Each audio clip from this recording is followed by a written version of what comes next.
มเดหอมแผ่นดินลาวเด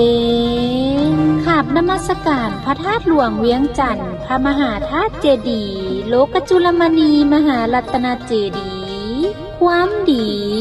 ให้ผู้เสริมทรงสร้างทำแต่ความดีอย่าได้มีใจหวังแต่ดีคูณค้ำให้เจ้าทำไปเรื่อยพูนผลตามวาดอาจบ่มีผู้ย้องแต่ใจเจ้าซื่นสมเปรียบดังลมพัดไม้เดือนซองใสสี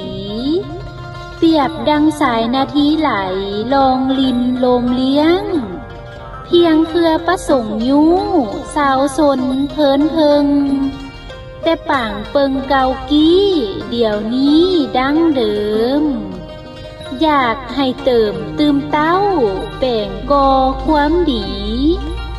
โดยที่มีใจหวังแต่ทำดีนั้นอย่าคอยวันคนย้องสั่นละเสริญย้อยืนใจเฮาควรซื่นซ้อยหัวยิ้มอิ่มดีแท้นะหูน้อยแต่ปฏิบัติดีกว่าหูสารพัดแต่เหมือนเสย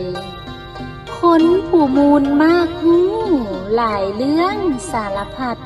จัดว่ามีปัญญาสลาดแหลมคมกล้าหูเอามานำไซมีผลแก่มเกิดจัดว่าดีเลิศล้นคนนั้นประเสริฐหลายมีหลายคนหอบหูดีสัวเทียมทันแต่บ่หันเอามาใส่ใจจำมั่นบ่มันเพียนแทงสร้างตามเคยเฮียนหำหูฮอดทำขอดข้อพระองค์ล้ำคำสอน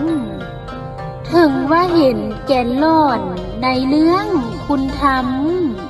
บ่หำฮอนปฏิบัติหุงเห็นได้ล่ะเหมือนอาหารในถ้วยบ่มีคุณคาบคาหาประโยชน์บ่ได้